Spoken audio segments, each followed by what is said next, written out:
Hey guys, Dr. Bortolotti here. Say, listen, I know I told you guys that in class I was going to get an assignment sheet out to you guys to explain what you had to do, and I thought it would just be easier for me to just do a tutorial video, and it's faster for me, it's faster for you to get it. So let's just take a look at this thing. Okay, what I'm going to do first of all, though, is go down to the source page because I want to show you this source here, which is on Montresor in the Casco Amontillado. I could not get this source to open in class, if you remember. It works now, but don't click on the link. For some reason, that link just won't connect. If you select this much of the source information and copy it, and then stick it in a browser window, Yahoo, Google, whatever, the article will come up, and it's a really good article for you to use. Just remember that it is a print source, and then so your citation, your in-text citation, has got to be a parenthetical citation in the essay. Same thing with this one. Okay, so let's go back up here and talk about what you got to do. Okay, the first thing is this. You can see that I've got my example here is for my 12 o'clock class. For my 10:30 class, I have a separate template for you, so you don't have to worry about that. Just make sure your name is here, and your name is also changed in the header. And this is the due date, which is going to be December 13th. Okay, you can borrow my title for inspiration, but you have to use my thesis exactly word for word. Please note that once again, I've color-coded the outline.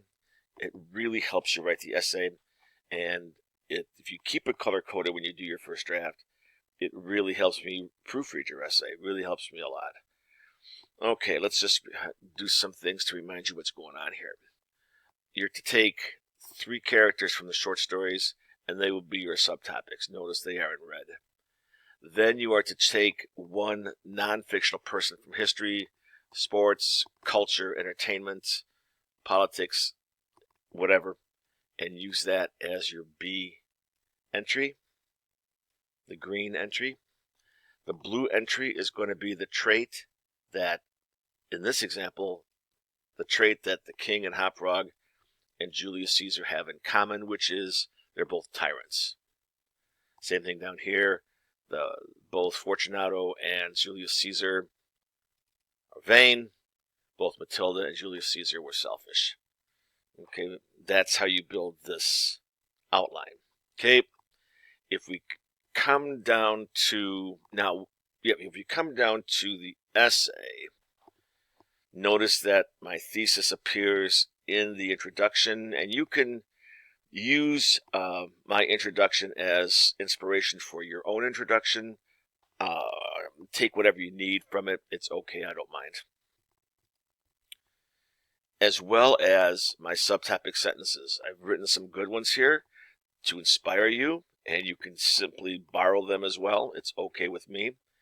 Just please make sure that you bold the subtopic in each of your 3 subtopic sentences. In this example, king. In this example, Fortunato.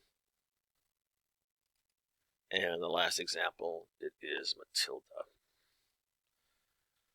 Also notice that I've got, other than the color coding, which I've kept, I've got transitions in the right places. This is the transition to the B detail.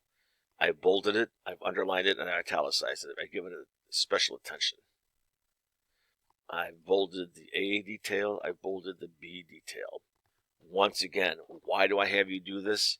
Because if I'm forcing you to bold stuff, you are double checking your work.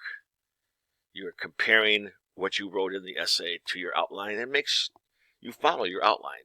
Your outline has to be parallel to the essay and vice versa. Okay, in the essay itself, after you get done introducing the subtopic and the subtopic sentence, you know that you go right on to A. In this case, it is tyrannical. And in this example, the student author gave just one more discussion sentence on tyranny. And that's fine. The majority of your discussion is going to be in the B section, the green section, and in this section, this is when you compare the king to Caesar. In this example, it's the king and Caesar. Whatever your subtopic is here, whatever B is here, you discuss their comparisons here. You are required to have at least one in-text citation from your historical source, your non-fictional source, at least once throughout the entire essay. But by the same token, you are also required to use a literary in-text citation, one literary in-text citation per paragraph. So one non-fictional source for the entire essay, but one fictional literary source per paragraph. Okay? I hope that makes sense. For example, here's one here, the Sexton article, and here's one here, the Yadav article. And also notice, while I'm here, notice this is a parenthetical citation in which you have to list the author's name and the page number. And for the zillionth time, notice the punctuation. There is no punctuation mark after the last word in the quote. And the period goes after the parentheses. Okay, this is like a recurring mistake that you guys are making. Some of you guys are making.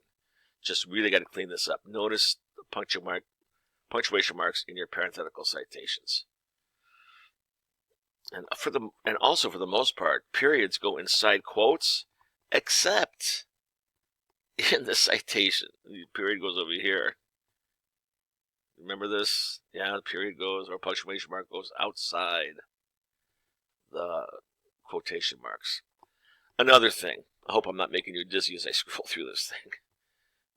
Another thing, I've given you some swell transitions, and I've given them some extra loving by bolding them, italicizing them, and underlining them. You want my transitions? They are yours. You can use them. I've given you some good ones. Similarly, as well as another. If you can think of your own transitional phrase, you certainly can come up with them on your own. This works. Example right here, that's just fine. Transition going into 3. Transition going into B. Make sure that you bold all those things. Okay. And then as far as the conclusion is concerned, well, I'll just let you read this thing, and it'll serve as inspiration for you, I hope. All right, so just a real quick rundown.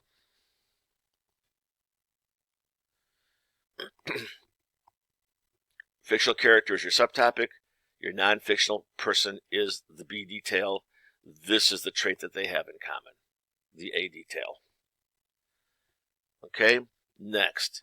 You've got to quote and cite your non-fictional source at least once someplace in the essay. You've got to quote your literary sources at least once per paragraph. Okay, let's go down to the Works Cited page. Make sure that your Works Cited page is in alphabetical order by first word typed. How many sources minimum do you use? 4. You've got to have your historical source, and then you have to have 3 literary sources. 1, 2, 3. Now, I will be taking a first draft if you want to turn one in. The first draft Dropbox is not for points.